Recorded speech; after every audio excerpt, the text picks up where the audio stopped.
Bem-vindos mais uma vez à Escola Bíblica. Nós vamos dar início à aula de hoje. No entanto, irmãos, hoje eu vou precisar que os irmãos tenham um pouquinho de paciência, porque o texto de hoje é bastante complexo e nós vamos precisar destrinchá-lo com bastante cuidado, porque é um texto, não que ele é difícil, mas ele tem muito elemento e muito detalhe que é necessário que a gente cuide para não fazer interpretações incorretas sobre ele. Os irmãos vão notar um pouquinho sobre isso. Antes de tudo, eu quero te convidar, se você pode, para abrir a sua Bíblia no livro de Apocalipse, capítulo de número 16, livro das últimas coisas, capítulo de número 16. Nós vamos fazer, primeiro, a leitura do capítulo todo, para que você possa lembrar, para que você possa compreender todo o contexto aqui.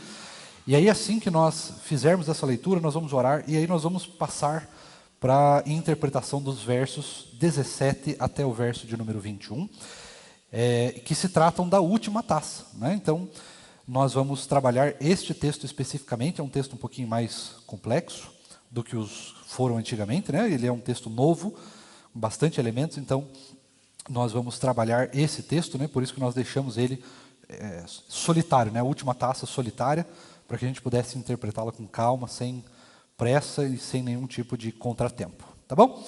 Vamos ler então Apocalipse, capítulo de número 16, versos de 1 até o final. Ouvi uma voz forte vinda do santuário, dizendo aos 7 anjos: vão e derramem sobre a terra as 7 taças da ira de Deus. O primeiro anjo foi e derramou a sua taça sobre a terra, e apareceram úlceras malignas e dolorosas nas pessoas que tinham a marca da besta e que adoravam a sua imagem. O segundo anjo derramou a sua taça no mar, e o mar se transformou em sangue como de um morto, e morreu todo o ser vivo que havia no mar. O terceiro anjo derramou a sua taça nos rios e nas fontes de água, e eles se transformaram em sangue. Então ouvi o anjo das águas dizendo: tu és justo, tu és e que eras o santo, pois julgaste estas coisas, porque derramaram sangue de santos e de profetas, também lhes deste sangue para beber, é o que merecem. Ouvi uma voz do altar que dizia: certamente, ó Senhor Deus, Todo-Poderoso, verdadeiros e justos são os teus juízos. O quarto anjo derramou a sua taça sobre o sol, e lhe foi dado queimar a humanidade com fogo.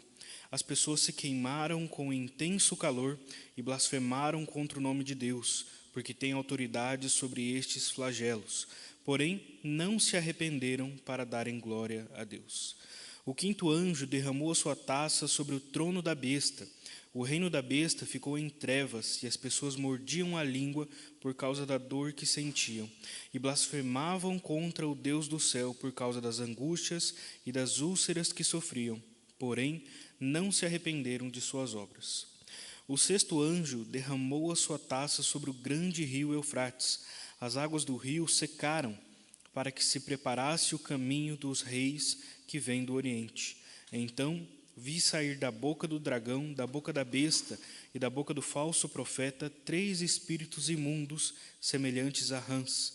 São espíritos de demônios, operadores de sinais, e se dirigem aos reis do mundo inteiro, a fim de ajuntá-los para a batalha do grande dia do Deus Todo-Poderoso. Eis que venho como vem o ladrão.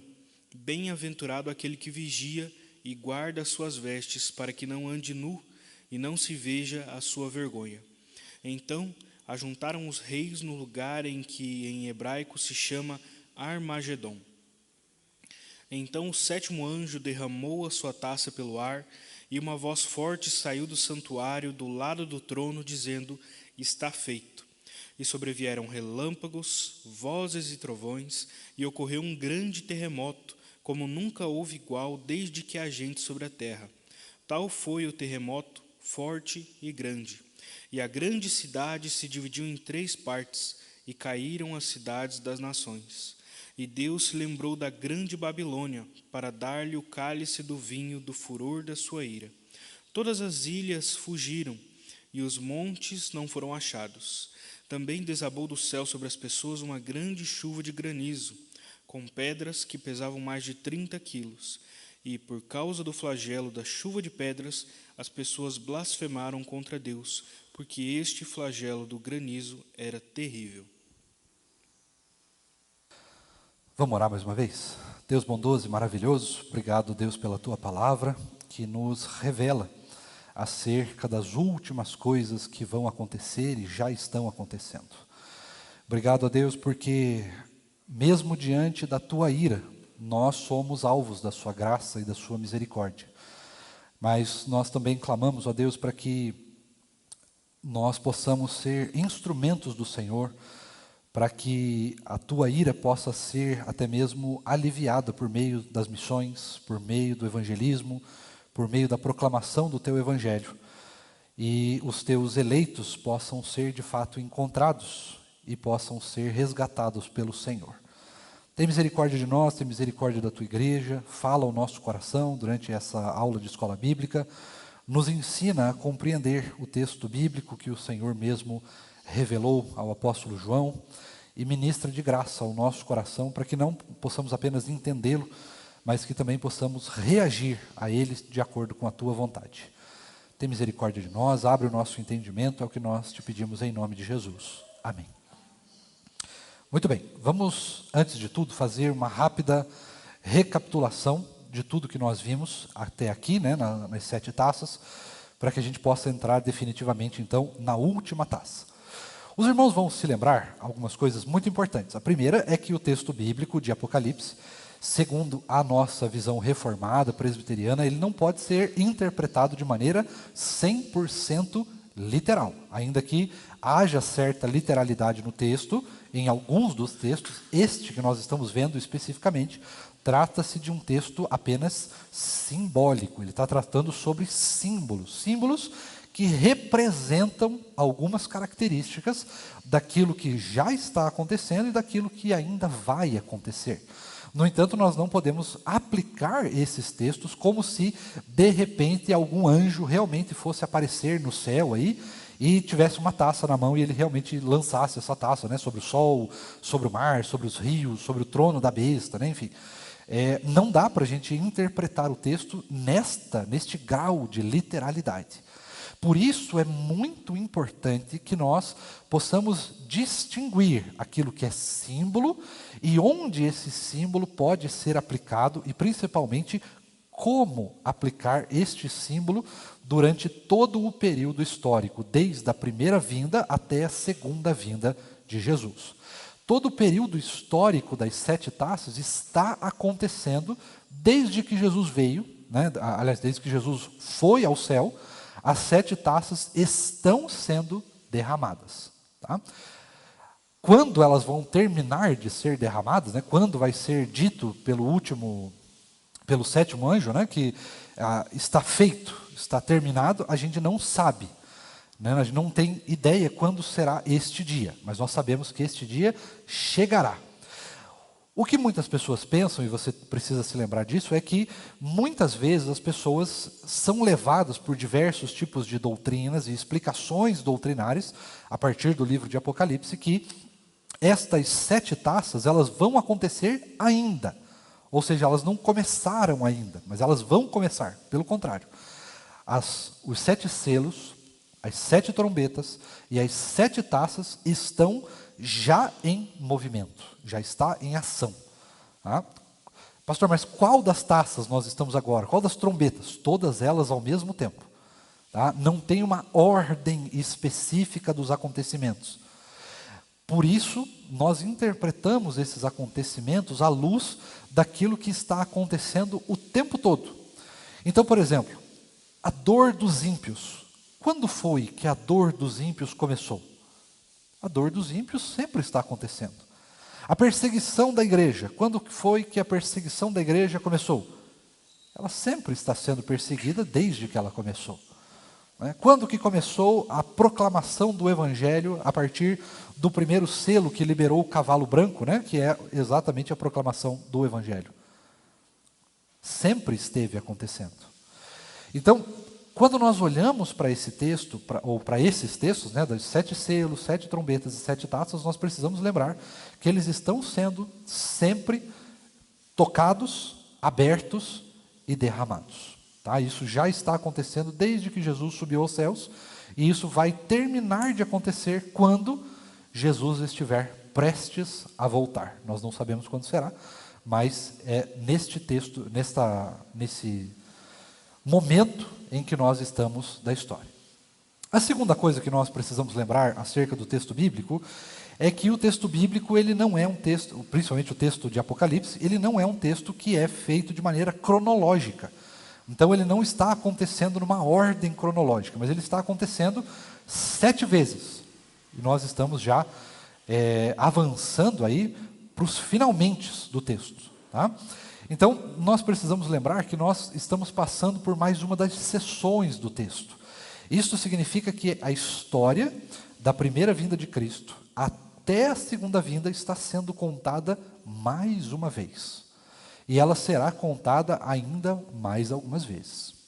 Por isso, nós só precisamos lembrar que nós estamos mudando apenas os detalhes dessa história, mas ela está sempre acontecendo. Tá? Agora, é importante a gente lembrar algumas coisas sobre as taças. Primeira delas, as taças são muito semelhantes às 7 trombetas que foram tocadas. A diferença principal delas é que a trombeta ainda era por uma parte e as 7 taças são para o todo. Né? Elas abrangem, aumentam. Como eu falei, são 7 sessões, 7 vezes que a história de Apocalipse é recontada, e ela simplesmente vai aumentando a cada vez que ela é contada, com mais detalhes e com mais abrangência, com mais profundidade. Então, ao olharmos para as taças, nós percebemos que elas têm muitos elementos que são encontrados lá no Antigo Testamento, principalmente nas 10 pragas do Egito. E ao olharmos para essas taças, nós vamos perceber que elas são direcionadas apenas integralmente, totalmente aos ímpios, aqueles que são de fato declaradamente inimigos de Deus. Tá? Os perseguidores da igreja, aqueles que realmente blasfemam contra Deus. Tá? Os seus inimigos de fato. Não é aquela pessoa assim que ela simplesmente não sabe muito bem no que ela crê, às vezes ela crê, mas ela crê numa coisa um pouquinho diferente, ela talvez tenha um conflito de doutrina, ela tem alguma dificuldade com alguma parte do texto bíblico.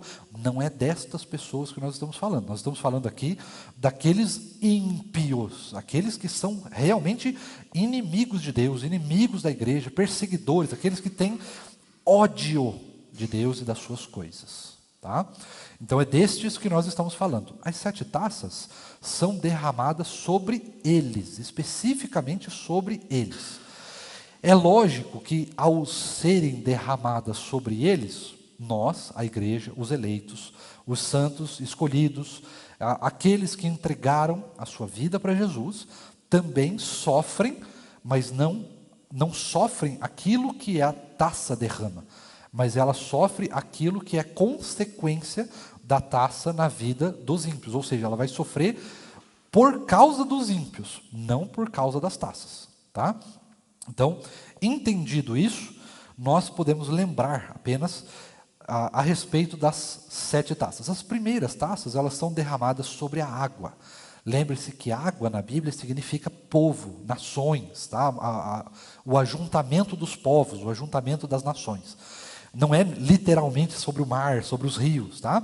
Mas é sobre as nações, os povos ímpios. As taças são derramadas primeiro sobre eles. E aí o que nós temos aqui? Nós temos guerras, nós temos sangue, nós temos violência, nós temos perseguição da igreja, nós temos o derramar do sangue dos profetas, dos santos, daqueles que proclamam a palavra de Deus. Nós temos a primeira taça sendo derramada sobre este povo, e aí sobre eles a violência e o sangue. Eles não se arrependem das suas obras, e aí então começa o segundo processo, o segundo derramar das taças, né? O segundo momento.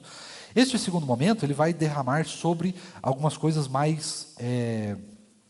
Se água é uma coisa um pouco mais literal, de certa maneira, né? Uma coisa mais fácil de entender, a partir da terceira taça, nós começamos a ver então Deus derramando essas taças sobre o sol, fazendo com que os elementos da natureza também se virem contra os ímpios, a natureza castiga os ímpios também, então eles vão sentir ainda mais dor, eles vão sentir ainda mais desconforto, eles vão ser ainda mais castigados, mas eles ainda não vão se arrepender. Depois, nós temos a taça que é derramada sobre o trono da besta, né? Sobre a idolatria, sobre os poderes políticos, sobre os poderes religiosos que regem esse mundo e que não são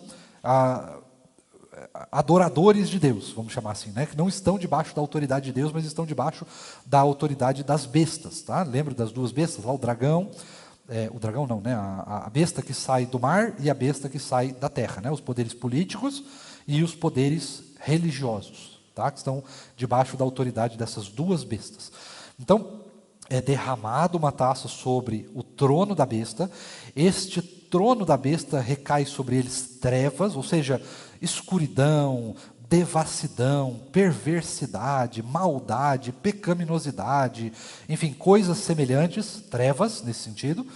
E ao estarem em trevas, eles vão dizer ali, né, que o texto vai dizer para nós que eles mordem a língua de tanta dor que eles sentem, né, de tanto desconforto. E aí você vê as pessoas, né, indo de religião em religião, de igreja em igreja, e pula de religião para cá, e pula de religião para lá, e fala mal de uma religião, e não se sente confortável num lugar, e vai para o outro, e vai para cá, e vai para lá, e sempre idolatrando políticos, idolatrando figuras religiosas, idolatrando ideologias, filosofias e coisas semelhantes, e sempre estão desconfortáveis, né?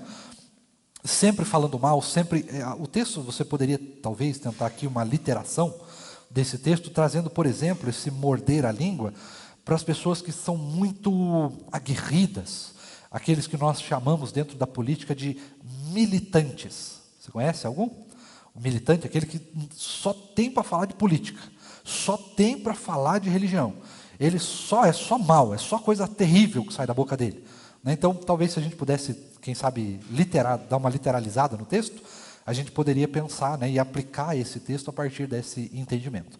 De como que as pessoas hoje, elas são extremamente militantes, elas sentem dor. Né? Se você pegar, por exemplo, uma pessoa de esquerda, você fala assim, olha, eu vou levar você num almoço aqui que tem um cara de direita, ela fica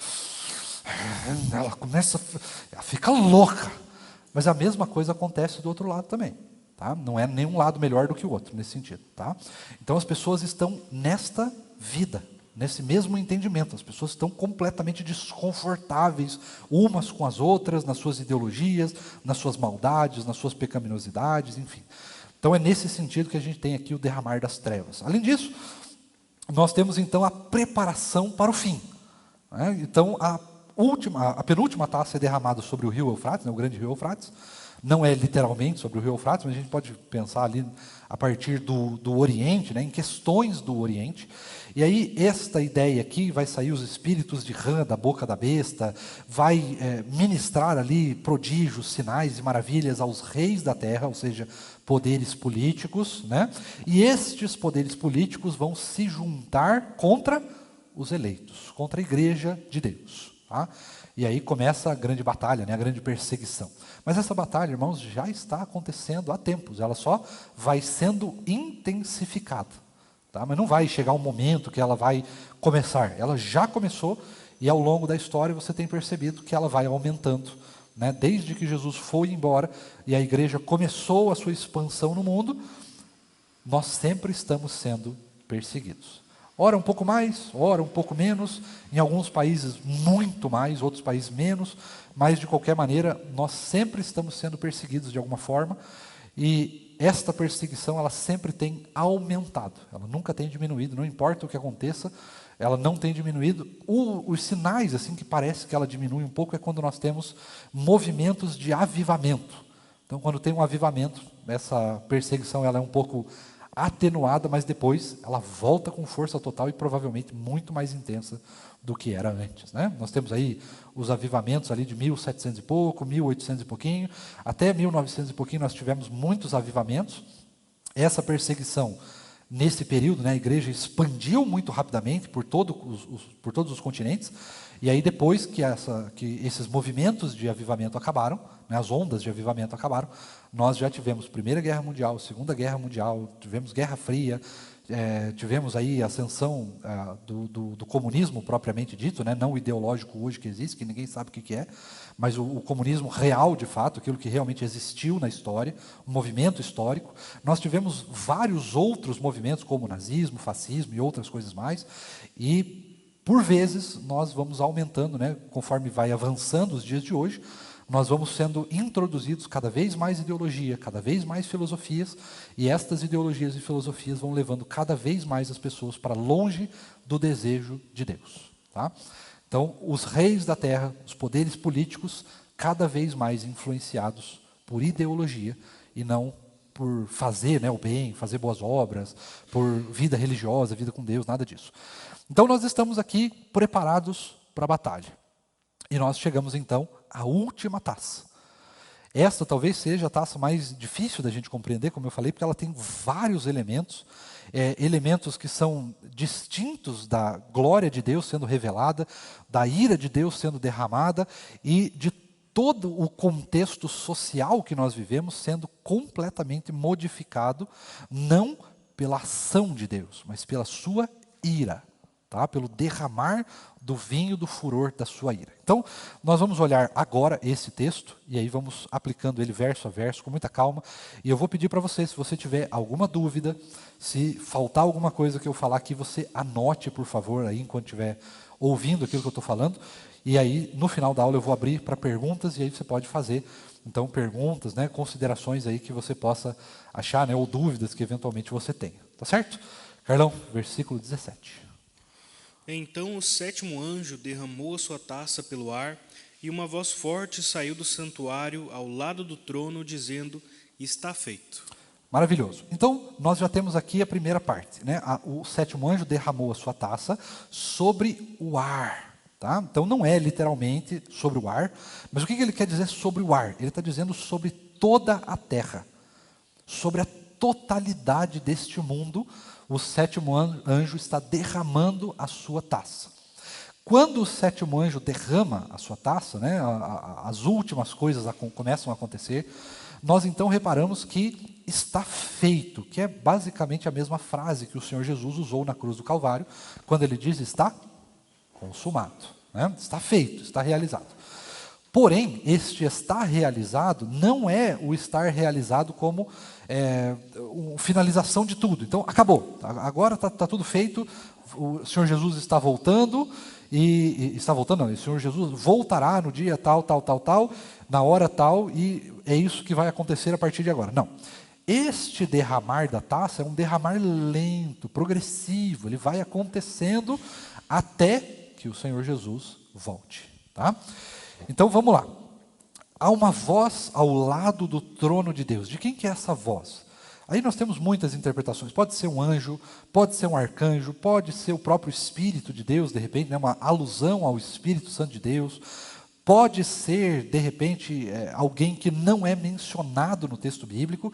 O que nós sabemos é alguém próximo. Tá? Não é que está literalmente do lado do trono, mas alguém que está na sala do trono, naquela sala que nós vimos sempre, né, a distinção lá no capítulo 4, capítulo 5 e outros capítulos de como que essa sala é montada. Alguém nessa sala diz: está feito, está pronto, está terminado. Né? Então inicia-se o processo do fim. Está feito. E ao estar feito, nós começamos então agora a perceber como esta realidade do estar feito vai sendo desenhada para nós na totalidade do mundo. Até então, nós vimos os 7 selos e nós vimos as 7 trombetas. Nós vimos a mesma coisa nas últimas, né, no sétimo selo, na 7ª trombeta, que está consumado. Então, há uma progressão aqui, esta progressão acontece, e quando ela chega ao fim, nós temos 2 elementos. Nós temos a glória de Deus sendo ministrada aos crentes, e nós temos a ira de Deus sendo ministrada aos ímpios. Mas até então, nós tínhamos essa ira controlada, até um certo ponto. Aqui não. Aqui Deus está nos mostrando como será a sua ira total, sem nenhuma restrição, sem misericórdia. Tá? E aí é isso que nós vamos ver a partir de agora no versículo 18. Eu vou pedir para que você preste bastante atenção, para a gente poder fazer essa divisão bastante calma. Vai lá, Carlão. E sobrevieram relâmpagos, vozes e trovões, e ocorreu um grande terremoto, como nunca houve igual desde que há gente sobre a terra. Tal foi o terremoto, forte e grande. Muito bem, então vamos lá. Vamos separar aqui, que são duas coisas. Nós temos raios, nós temos vozes e nós temos trovões, certo?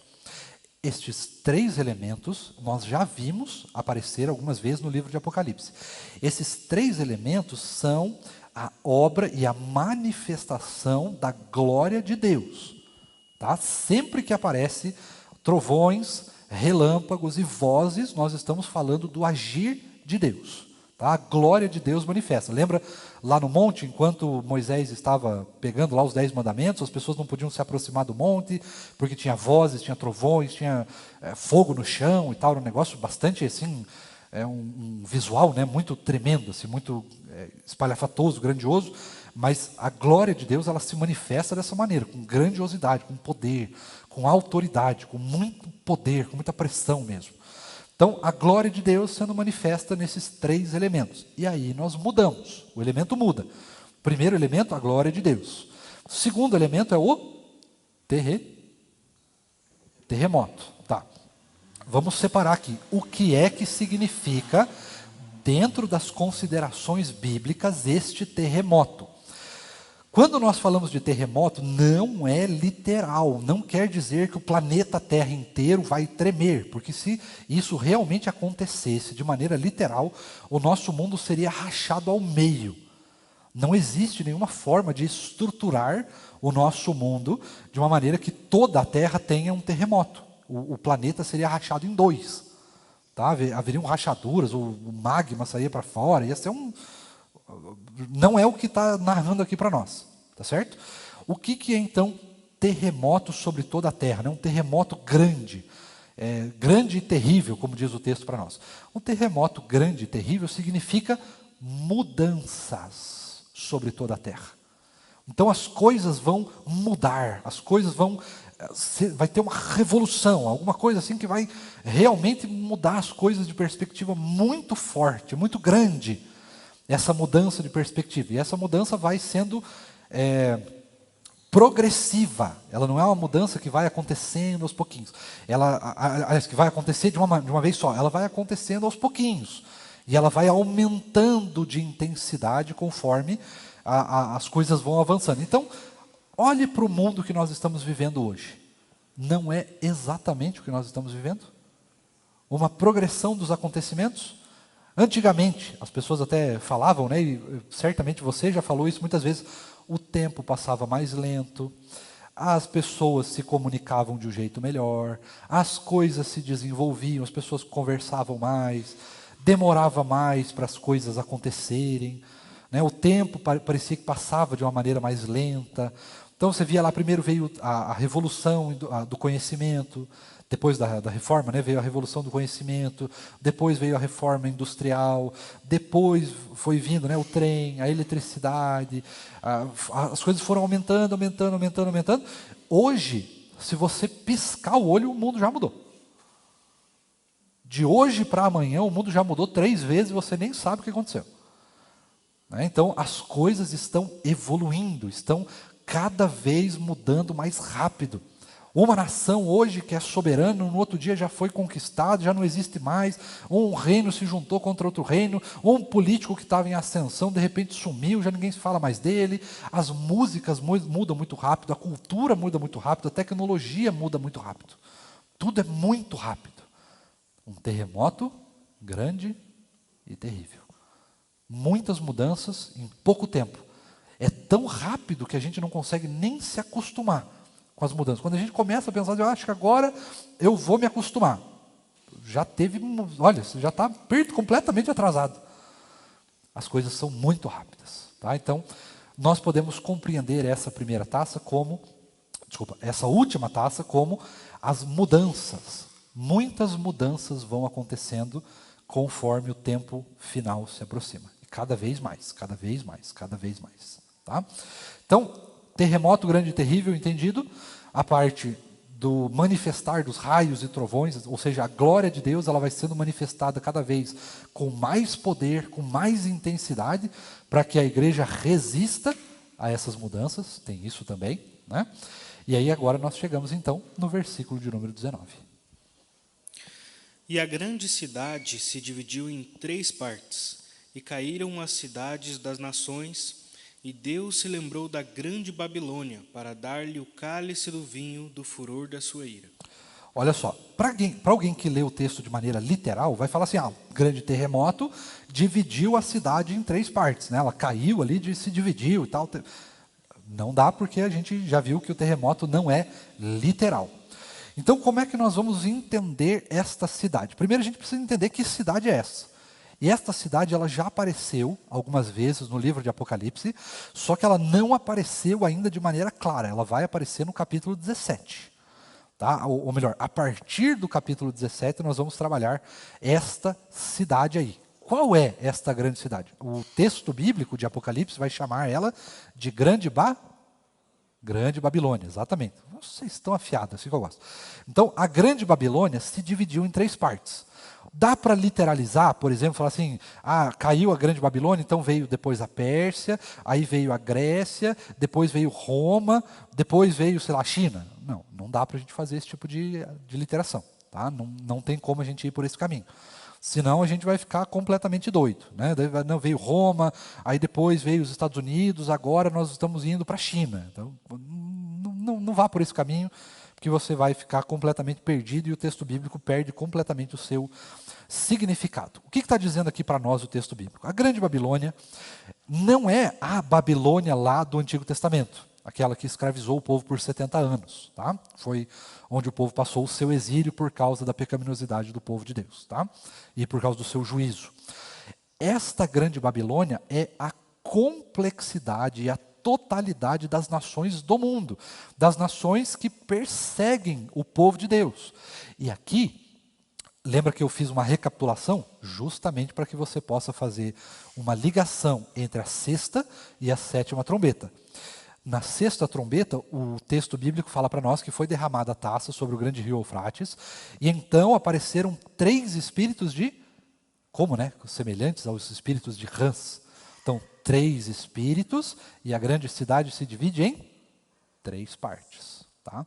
3 aqui não é literalmente 3, é 3 no sentido do número perfeito ali, que é o mesmo número da Trindade, que é o mesmo número de um monte de coisas com relação à nossa fé, tá? Com relação a Deus. Então, 3 é uma espécie de número perfeito. Então, ele está dizendo aqui que esta grande cidade, ela se divide, os perseguidores de Deus se dividem por todo o mundo, por todo lugar. A perseguição vai aumentar por todo lugar. Então, esta grande cidade que persegue o povo de Deus, a cultura, as ideologias, tudo ligado à grande Babilônia, né, a maldade, ao pecado, vai se dividir, ou seja, vai aumentar de tamanho. Porque aqui parece que divisão quer dizer que ele vai diminuir. Né? Ele estava forte, grande, mas ele se divide, agora ele está menor. Pelo contrário, aqui a divisão é mais. Tá? Menos aqui é mais. Então é importante que você perceba isso. O pecado, a grande cidade, ela vai se dividir e ela vai se espalhar por todo o mundo, vai espalhar a sua maldade, a sua pecaminosidade por todo o mundo. E é isso que o texto está falando para nós. Então, as nações onde a igreja habita vão começar cada vez mais a se esquecer de Deus, a ignorar o Senhor, a blasfemar contra o Senhor, já nos últimos casos, né?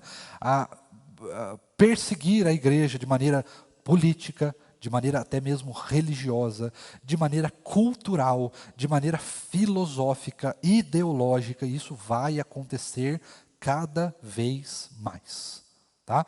Então é nesse sentido que o texto bíblico demonstra para nós essa divisão da grande Babilônia. Ela vai se espalhar pelo mundo e vai causar perseguição e danos ao povo de Deus. Só isso que diz o texto, versículo 19? A grande cidade se dividiu em 3. Cálice do vinho do furor da sua ira, tem o final ali. Aqui nós temos então esta última parte.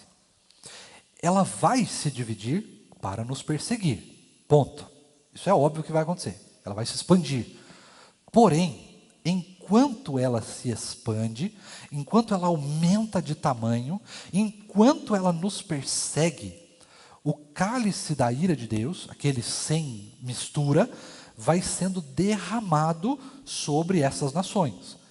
E é exatamente o que nós estamos vendo hoje. É o resultado dessa divisão. Você pode chamar essa divisão de globalização, pode chamar do que você achar mais interessante para ficar claro. No entanto, o que nós estamos percebendo hoje? É um contra o outro. A ideia geral era, nós vamos nos unir para que a gente possa, né, fazer comércio, para que a gente possa crescer, para que a gente possa expandir a tecnologia, compartilhar conhecimento e tal. Hoje não é mais assim. E cada vez menos está se tornando isso, né? Cada vez está se tornando um por si, né? O último grande movimento que a gente teve disso foi o Reino Unido, né? A Inglaterra, saindo da União Europeia. Nós temos aí a guerra contra a Ucrânia, né? A Rússia contra a Ucrânia, completamente sem sentido. Nós temos aí uma previsão de guerra entre China e Taiwan. Nós temos agora a queda de um ditador lá na Síria. Nós temos a guerra de Israel ali contra os grupos terroristas, né? E nós temos cada vez mais conflitos. Conflito aqui, conflito lá. Cada dia que você olhar, a geopolítica do nosso mundo está conflitos, cada vez mais conflitos. E aí não é conflito só de guerra, né? É conflito econômico, é conflito comercial, é conflito ideológico, é conflito. Ou seja, se dividiu, aumentou, mas o cálice da ira de Deus está sendo derramado sobre as nações. E ele vai sendo derramado cada vez mais. Deu para entender até aqui? Fácil? Vamos para o 20?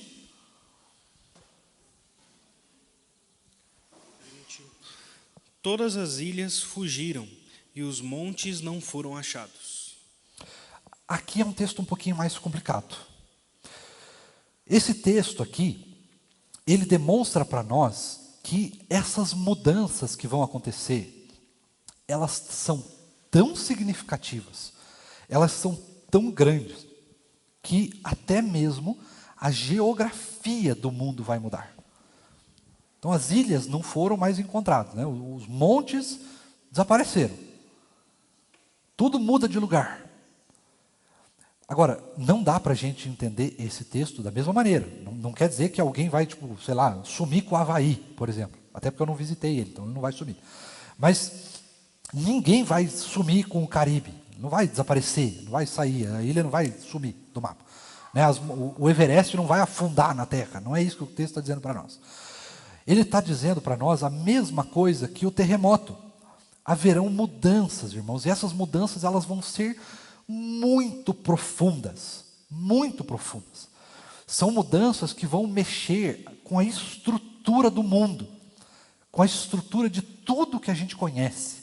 E aqui a gente pode tentar trazer para nós, para ficar claro, não é isso que o texto está dizendo, tá? Ele não está fazendo nenhuma menção a isso. Eu estou apenas trazendo aqui dados para que a gente possa vislumbrar isso que está acontecendo, né?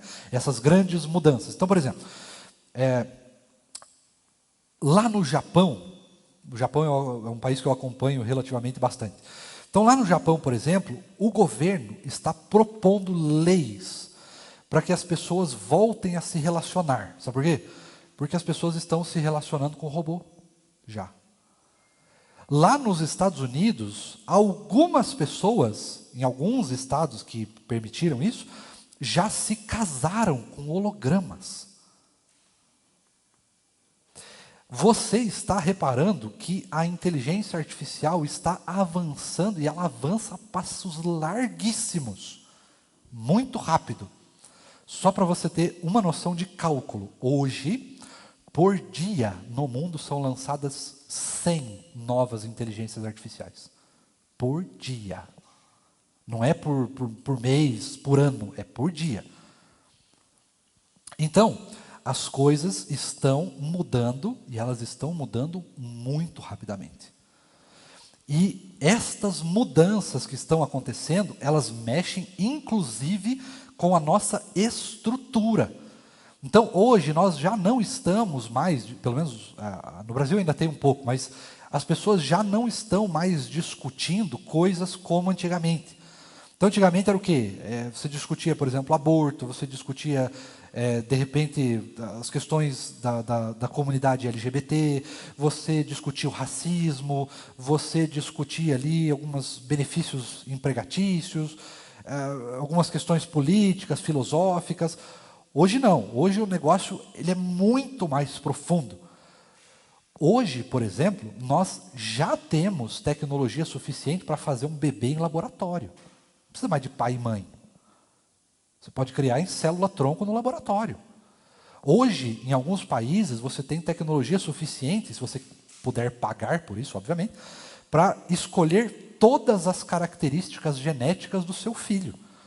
Então, você quer ter um filho? Eu quero ter um filho, mas eu quero que ele seja loiro, que ele seja sem sardas, que ele não tenha espinhas na adolescência, que ele tenha olhos verdes de tal tonalidade, que ele seja bom em música, que ele seja bom em matemática. Hoje nós podemos escolher essas características, desde que você tenha dinheiro para pagar. Então, as coisas estão evoluindo para além daquilo que é o normal, vamos chamar assim. Então, mudanças muito significativas, muito robustas. E essas mudanças estão acontecendo desde sempre. O que está acontecendo hoje? Elas só estão ficando mais rápidas, mais intensas. Mas mudança sempre aconteceu. Desde que Jesus foi embora, as mudanças sempre estão acontecendo. Vem reino, vem ideologia, vai ideologia, vem reforma, vai reforma, vem revoluções e mais guerras e coisas, as coisas vão passando. Acontece que agora elas só estão ficando cada vez mais intensas, mais fortes, mais determinadas. E a gente precisa, como igreja, estar atento a essas mudanças. Tá certo? Deu para entender o versículo 20? Podemos ir para o último? Versículo 21, por favor, Carlão. Também desabou do céu sobre as pessoas uma grande chuva de granizo, com pedras que pesavam mais de 30 quilos. E por causa do flagelo da chuva de pedras, as pessoas blasfemaram contra Deus, porque esse flagelo do granizo era terrível. Legal. Vamos lá então. O texto bíblico, ele vem para nós em uma progressão. Ele vai evoluindo, ele vai aumentando de intensidade. Na última das taças, ele aumenta de uma maneira muito significativa, e dentro dessa mesma taça, você vai vendo que vão acontecendo várias coisas, né? Várias perspectivas aqui para a gente poder pensar. A última delas é esta grande chuva de granizo, que nós também não podemos entender como algo literal. Né? Não acredite, pelo amor de Deus, que de repente vai cair pedra de 30 quilos do céu. Né? Seria um caos completo e absoluto.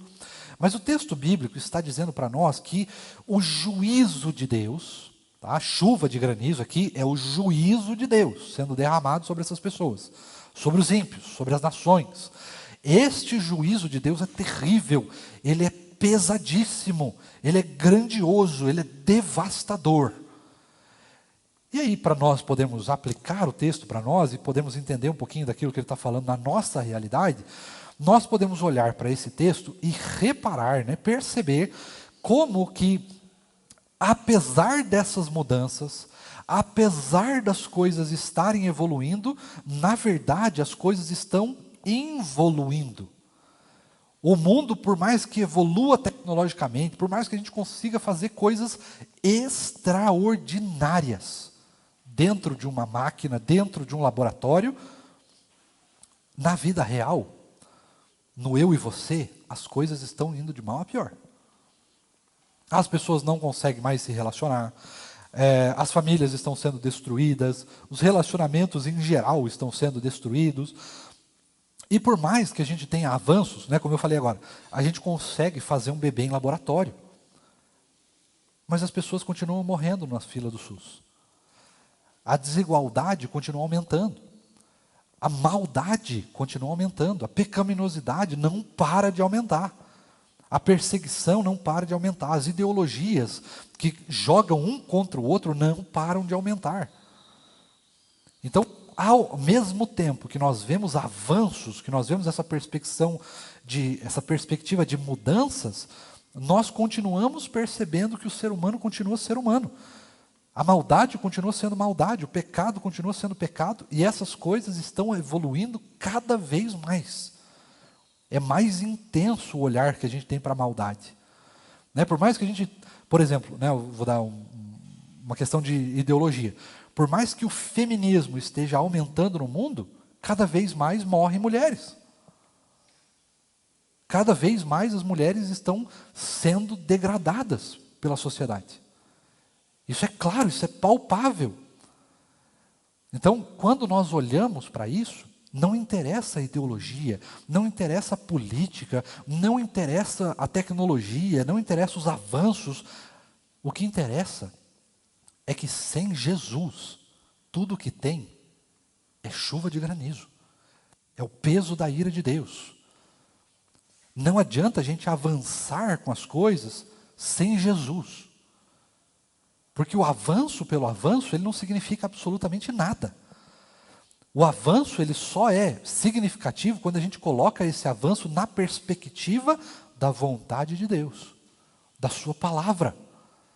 Se há avanços que estão fora da vontade de Deus, fora da graça, fora da glória de Deus, se eles têm como único objetivo o bem do ser humano, ou se eles têm como único objetivo enriquecer, ou se eles têm como único objetivo a blasfêmia contra Deus, tudo que vai ser gerado a partir desse avanço é ira de Deus.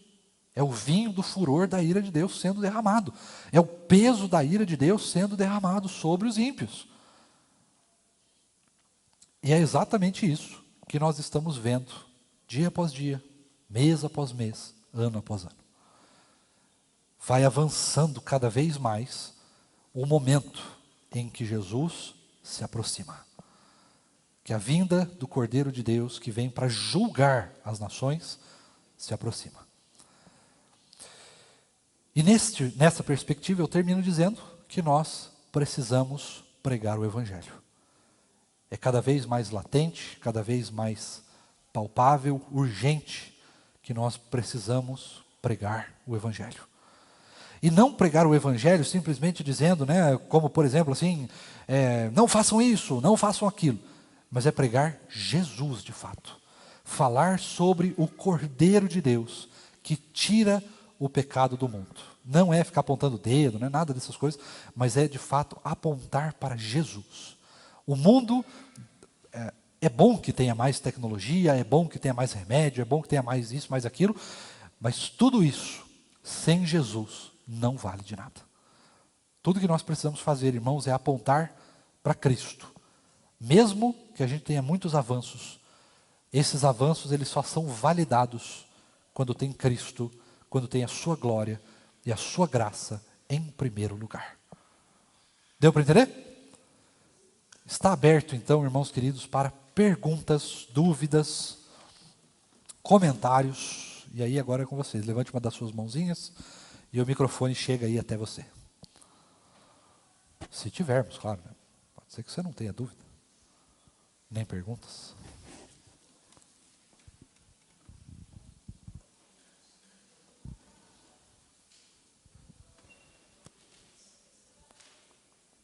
Heavy, acho que hoje, sem dúvidas, aqui no templo. Tá bom? Tem uma ali. Ah. Não é uma dúvida, não. É só uma observação. Aquela parte lá sobre todas as ilhas fugiram e os montes não foram achados, acho que tem um significado também de ser inescapável, né? Inescapável, verdade. Uma coisa inescapável. Não tem como escapar Isso. de ser influenciado ou de sofrer as consequências ou vivenciar aquilo lá. Inescapável em qualquer sentido, físico, mental, espiritual, né? Exatamente. Muito bom, muito bom. Valeu, esqueci de mencionar essa parte também. Excelente. É isso, irmãos? Finalizamos por aqui? Oi. Temos algo no Oi. YouTube, Carlos? Oi. Ah, diga. No versículo 19, ele fala sobre a divisão da grande cidade em três. Aham. E ele termina aqui uma frase que Tem duas interpretações e fala, e caíram as cidades das nações. O que o pastor interpreta nisso? É a mesma ideia, né? Ele vai mudar às vezes a palavra, mas a ideia é a mesma, né? As nações. Quando nós olhamos para o Antigo Testamento, você tinha nações, porque lembre que a perspectiva que João está escrevendo é a perspectiva do Antigo Testamento. Então, o que João está tentando dizer para nós? Ele está mostrando através da linguagem do grego antigo. Antigamente, na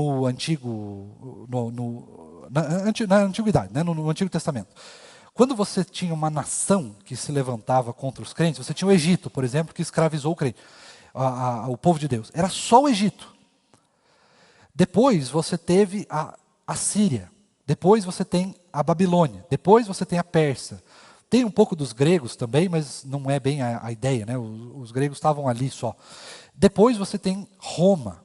E aí o Roma vai por muitos anos, né? por séculos e séculos a fio. Depois você tem a Reforma Protestante. E aí, a partir da Reforma, você tem uma abrangência muito grande da palavra de Deus no mundo inteiro, né? Você começa a enviar missionários para o mundo inteiro nesses século ali, a partir de 1500, que é a Reforma, mas a partir do ano de 1600, você começa a enviar missionário muito, mas assim, muito missionário, por muitos séculos, né? Pelo menos até 1950, 1980 ali, você tem uma quantidade colossal de missionários sendo enviados por todo mundo. O evangelho vai sendo impactado por todo mundo, ele vira cultural, né? A gente tem o Natal, Páscoa, que ainda que as pessoas estejam diminuindo as comemorações, elas ainda comemoram, né, tentando destruir os símbolos do Natal, os verdadeiros sentidos, mas ainda assim você tem as pessoas comemorando isso, né? O Dia Mundial de Ação de Graças, você tem várias coisas nesse sentido. Então, da perspectiva do apóstolo João, era nesse sentido. Você tinha uma cidade que se levantava contra o povo de Deus e era só uma. Então, o que ele traz para nós? É que esta cidade única, essa única perseguição que vinha de uma única fonte, de um único lugar, agora vai se dividir em muitas partes. Então, a grande nação, aquela grande perseguidora, vai deixar de existir para que agora hajam muitas perseguidoras. É nesse sentido que o texto está indo. É isso que ele está querendo dizer para nós. Não é não é uma só perseguição, mas é muitas, muitas. Então ela caiu, essa grande Babilônia, as grandes nações, este grande poderio que vinha contra os crentes agora caiu. E não caiu no sentido de perder o seu poder, mas caiu no sentido de que ele se dividiu, ele aumentou de tamanho. Então é nesse sentido que o texto fala para nós, né? A mesma interpretação sempre vai ser, essa mesma interpretação, né, só muda o destino das palavras. Então em algum texto vai dizer a grande Babilônia, e outro texto vai dizer que caiu, né, caiu a cidade das grandes nações, né? Então é nesse sentido, essa perseguição ela avança, ela expande, ela aumenta. Então é nesse sentido mesmo. Pastor, diga. Nessa questão da ira de Deus, a gente percebe claramente, como o senhor até falou, sobre a questão das nações, elas desenvolvendo cada dia mais tecnologia, né? Nós vemos que as tecnologias cada dia avançam, mas a gente nem consegue, na verdade, alcançar, né, essa questão dessa evolução toda. E a tecnologia, infelizmente, o homem está usando exatamente para o que não é bom. Né? Então, assim, eu não sei, se eu estiver errado, o senhor me corrige, essa questão da tecnologia se voltar contra o próprio homem, né? Na verdade, assim, Deus meio que Deus está deixando que o homem, na verdade, se enforque, né? Como assim, por exemplo, essa semana eu vi um homem, acho que ele é eu não sei se é cientista, alguma coisa desse tipo, falando sobre a questão da tecnologia, da inteligência artificial. E ele falou que nós estamos assim correndo um grande perigo com essa questão da inteligência artificial, porque os logaritmos, que eles chamam, acho que é isso, vão chegar a um ponto que eles não vão mais respeitar o que o homem está querendo que ele faça. Eles vão, simplesmente, eles são tão inteligentes que eles vão agir por conta própria. E aí, quando o homem tentar frear isso, ele já não vai conseguir. Né? Então, ele falou assim, por enquanto, a gente diz assim, me faça isso, aquilo, me mostre, desenhe, me esclareça tal coisa, e a inteligência artificial vai te dar toda a resposta, e desenhos, e fotos, e tudo mais. Mas ele disse que corre-se exatamente o grande risco de chegar a um determinado momento que ela própria se comande. Por exemplo, hoje em dia, como o senhor mesmo falou, tem gente casando com robôs ou com imagens, né, criadas pela inteligência artificial. E ele disse que esse é o grande perigo, porque a inteligência artificial que está sendo colocada em computadores, em robôs, tal, em algum momento ela vai agir sozinha. Então, assim, a raça humana corre muito risco com isso. E aí a gente fica percebendo exatamente isso. Deus está deixando o homem, na verdade, fazer aquilo que ele acha que é bom, mas que não tem propósito bom. Né? O propósito do homem é só o poder. Né? A gente, na verdade, entende que cada nação quer sobrepor a outra porque quer mandar em todo mundo. Né? Tá. O que você falou tem absoluta razão. A gente só tem que fazer uma consideração que é assim. Tudo que a gente desenvolve, qualquer tecnologia, sistema, ideologia, pensamento, filosofia, eles sempre estão baseados em uma coisa só. E esta coisa é que ele está sendo desenvolvido pelo ser humano. E o ser humano, todos eles, sem exceção nenhuma, todo ser humano é caído. Ou seja, todos nós somos pecadores, mesmo nós crentes, nós continuamos sobre uma certa influência do pecado. Os ímpios já não, os ímpios estão sob toda a influência do pecado. O ímpio não consegue, ele não sabe dizer não para o pecado, porque ele é escravo do pecado. Nós somos escravos de Cristo. Então nós ainda temos liberdade para escolher pecar ou não. Mas é impossível que o ser humano, mesmo o crente, principalmente o crente, viva uma vida inteira sem pecar. Porque nós estamos sempre pensando, a gente está falando, a gente vê uma certa coisa e pensa outra. O pecado está em nós. Né? Ele é aquilo que nós somos. Por isso que a palavra de Deus ela não diz nós cometemos pecado, ela diz nós somos pecadores. Isso faz parte da nossa identidade, da nossa natureza. A natureza do homem, perdão, a natureza do homem é ser pecador, não é fazer pecado.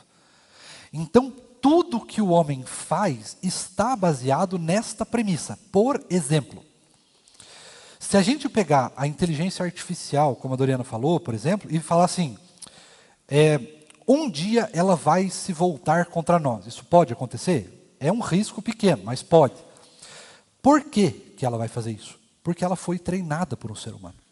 Ou seja, mesmo que ela seja um robô super inteligente, ela foi treinada pelo pecador. Qual é o resultado final? Ela vai ser usada para o pecado. E isso é com tudo.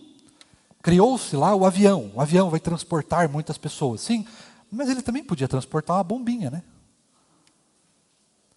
Sempre, irmãos, não importa o que a gente faça, sempre que tem um ser humano no meio, tem pecado. Por exemplo, como que a inteligência artificial é treinada? Pelos dados que a gente compartilha na internet. Ou seja, nazismo, socialismo, comunismo, qual que é o outro lá? Fascismo, racismo, feminismo, machismo, qualquer outro ismo que você quiser. É nisso que a inteligência artificial é baseada. Não é em conhecimento, apenas 1 mais 1 igual a 2. As fotos que ela tem acesso para treinar, os vídeos que ela tem acesso para treinar, é o lixo que a gente produz. É o pecado que a gente produz. Qual vai ser o resultado disso? Morte e destruição, como sempre.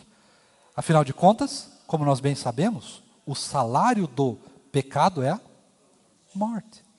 Então não importa o que a gente desenvolva, desde que tenha um ser humano ali no meio, tem pecado envolvido. Tá? Então, quando nós olhamos para a ira de Deus, e aí respondendo diretamente, né, o que a Doriana falou, é o seguinte, não é que a tecnologia vai se virar contra nós, como se ela tivesse vontade própria. O pecado se vira contra nós. E aí o pecado ele pode ser pela tecnologia, ele pode ser pela ideologia, ele pode ser pela filosofia, pela política, pela religião, por qualquer coisa. Quem se vira contra nós é sempre a nossa própria pecaminosidade. Deu para entender?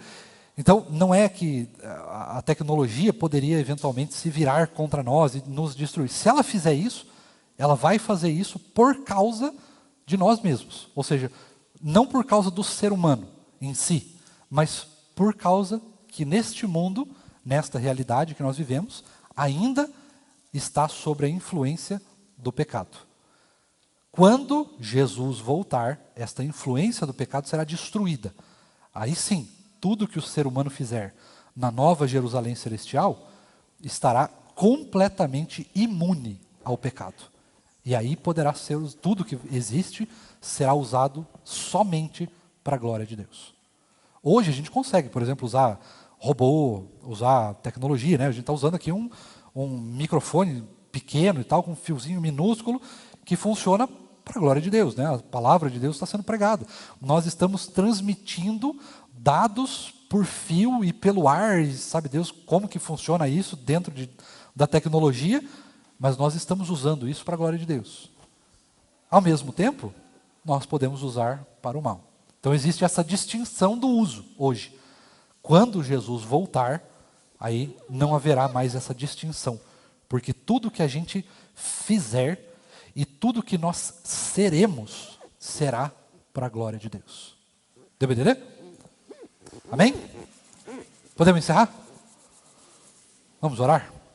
Deus bondoso e maravilhoso, obrigado a Deus pela tua palavra, obrigado pela escola bíblica, obrigado a Deus porque nós podemos aprender uns com os outros, obrigado a Deus porque o Senhor fala ao nosso coração. Nós clamamos ao Senhor que nos dê um dia abençoado, um restinho de dia abençoado, que o Senhor continue falando conosco, nos preparando para o culto que teremos logo mais à noite, abençoa as nossas vidas, as nossas famílias, continua cuidando de nós, sendo conosco, abençoando cada um de nós à luz da sua vontade e da sua glória. É o que nós te pedimos, em nome de Jesus. Amém. Deus abençoe, irmãos.